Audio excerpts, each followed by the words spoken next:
awakes to scream and then smiles. She walks into the present. She knows she'll always be the same and feels powerless.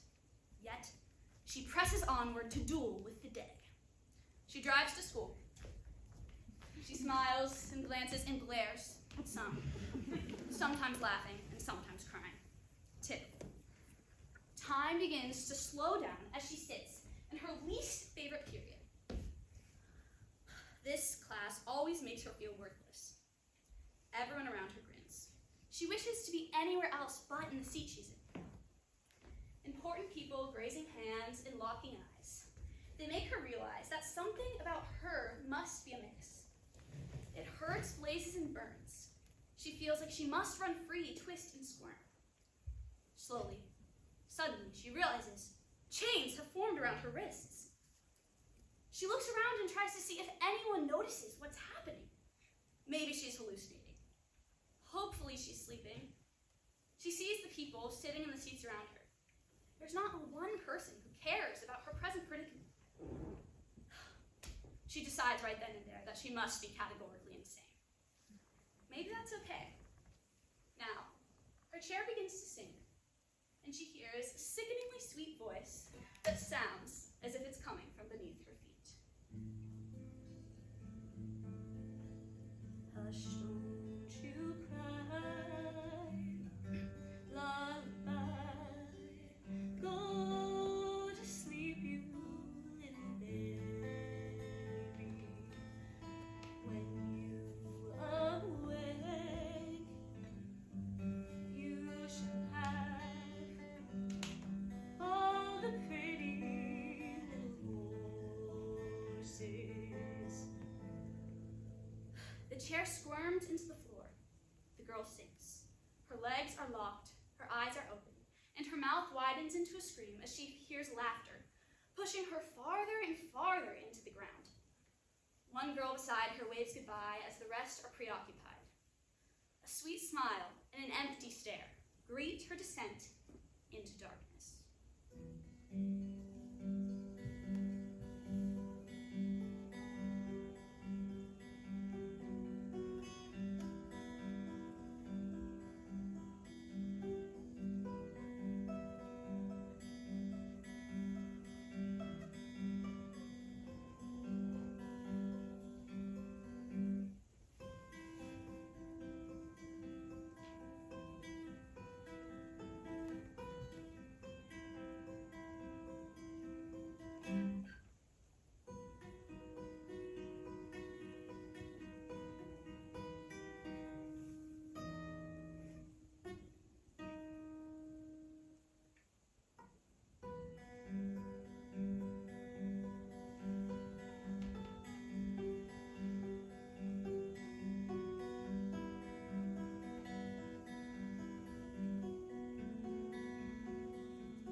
Thump, thump. Thunk, thunk, thunk. Clunk, clunk, clunk. She fell. The chains slink away and the chair releases its grip. Now she is alone.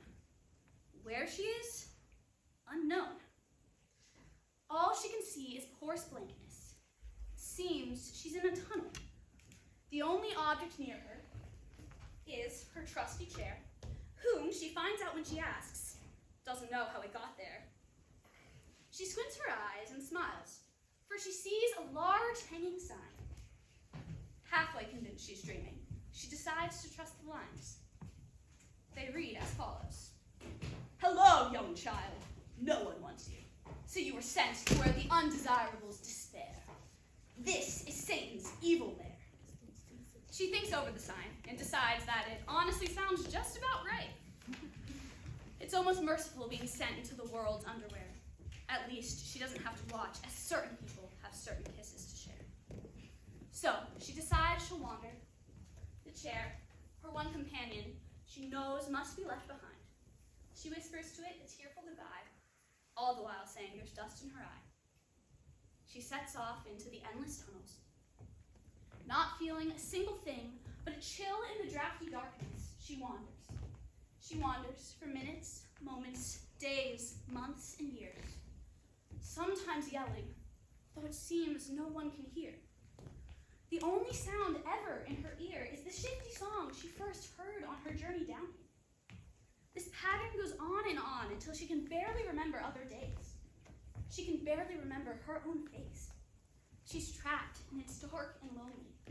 But in a strange way, the constant sameness makes her feel incredibly, irrevocably safe. It's all disrupted when she looks up and sees the darkness beginning to abate. She looks down and notices her thighs have begun to chafe. Is she going in an uphill direction? Is there a world for her outside of the tunnel after all? Then, in the distance, there's finally another sign. It reads, "It's the end of your time, the light awaits you." The sign excites her and scares her. She hasn't felt so much in a long, long time. In response to her flooding feeling, the song rings.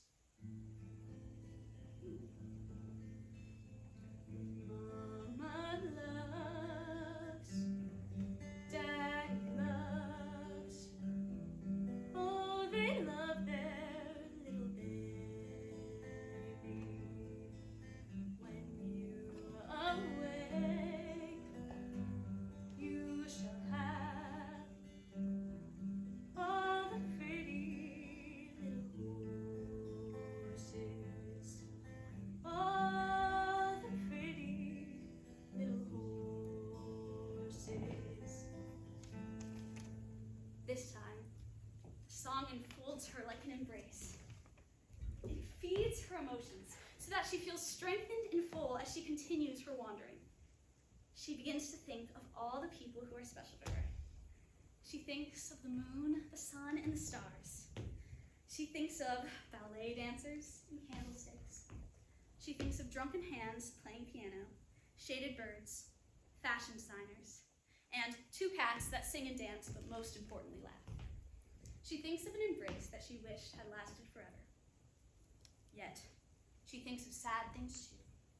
A girl, gently strumming her guitar, a hand she just couldn't hold, and important special things that were never especially there. The strums in her memory still brought up pain, but she was beginning to realize that there were other, actual people who would genuinely care if she became dead remains. A breath of fresh air coursed through her as she discovered that rejection didn't have to be her only companion after all. She was surrounded by endless forms of love and meaning. Now she knew she had to go back to her world. The day she sank in her own friendly chair, she reached a point where everything felt wrong, in despair. It felt like she didn't even deserve a name. Yet, in her absence, she realizes just how much light is hers to claim. She races and cries, and tears burn her eyes. For now she knows she must reach the top of the rise. She realizes that just because rejection tore and swore doesn't mean life is something to despise. But no matter how fast her feet beat upon the ground, the path seems to last. She runs out of breath and yells into the wind, help me now. I understand how I've sinned." The yell felt futile and lost. Yet it seemed to have had a cost, because her breath in the wind lifted her feet to bring her out of the darkness again. She hooted and hollered and screamed in bliss. It almost felt like she had been kissed. As she flew through the wind, something changed in the air. Her euphoric yells turned into silence, filled with terror. She had finally reached the outside of the tunnel. She was out in the open, but it wasn't light she was surrounded by, but night. Though she felt comforted by the moon, being back on Earth suddenly felt too soon. She thought she would be surrounded by hugs, smiles, and laughs, but exited the tunnel into a place of sounds and bangs that burst her haziness into a world of wide awake. The exit from the tunnel has taken her right to the shooting range. There's a woman looming in the distance, a sinister smile covers her face as the girl walks through the place. The woman is a melancholy lady, showered in tears. She buys her weapon. The girl's eyes are uncontrollable as they follow her across the crowded room. She feels forced to look at the woman as she smiles in her face, forced to stare, somehow knowing the woman will devour her at an incredible pace. At the shooting range, the melancholy lady talks and giggles and dances and sings, and each time the weapon rings. It rings, rattles, hurts, and tears. As it destroys the girl's body, the woman leans down and whispers that she cares. The moon looms, and the girl only wants to forget the bullets. She raises her face to the light and tries to smile, a soggy smile, desperately fighting to mirror the other woman's shining one. Yet, when the woman's expression transforms into something like bliss, the girl looks down and sees that the bullet didn't miss. Bullets hiss in the air, blowing through the girl's hair like a wind machine in a movie. It almost feels like she's not there. And all the while, the woman with the weapon whispers that she cares. A girl bleeding, maybe dying. Everyone around her continues, not sharing a single step. Lying on the ground, the girl wonders if she's scared. Meanwhile, the woman, focused on a man in the distance, continues to hazily take aim. Staring into her eyes, the girl prays finally to die. She doesn't care about an eye for an eye, hoping that at least death will want her to claim. Yet she knows, even death will forget her as she lays bleeding in the dusty throes of having been tamed. Don't ever think I didn't care, the woman with the weapon says in the face of the girl's despair. Everyone around them smiles and laughs. They spare a glance for the girl who never stood a chance. Then they go. Blinking, blurring, barely breathing, still, the girl's eyes are glued on the woman. Wasn't she tear-stained?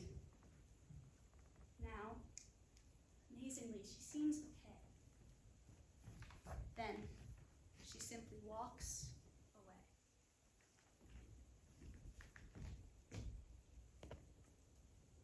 The girl is hurt. She doesn't know what to do, where to go, or what to say. The woman left. She wonders if she's safe. Trying so hard not to close her eyes, she wishes, more than anything else, to be with her family. She doesn't want to be alone anymore. She wants to see all the people she loves. Reacting to her wishing, the settling song begins to play.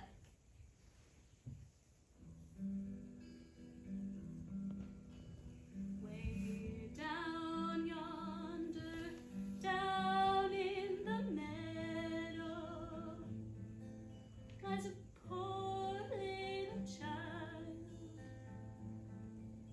The bees and the flies are picking out its eyes. The poor little child crying for its mother. Oh, crying for its mother. Hush, don't you cry, lullaby.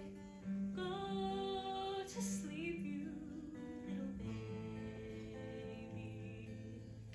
When you awake, you shall have all the pretty little horses. And suddenly, her family burst through the door. Her wishing was so loud enough to flow through the air, right to the people who cared. They had swiftly searched every tree and feed, looking for a girl they loved, a girl who didn't believe. But now she opened her eyes and knew that they didn't lie. The poet, artist, songwriter, fashionista and schemer came. The dreamer, nurturer, actor, thinker, and screamer came. They would always come. So, she learned a lot on her trip. Now she knew the right way to slip. There are some people that don't care if they make you cry. And sometimes living encompasses a want to die. But we dance and breathe and sing and sigh all the same. And at the end of the day, when she needed it, the important people came. So she smiles, not willing to let go of sadness, but also unwilling to let it steal her gladness.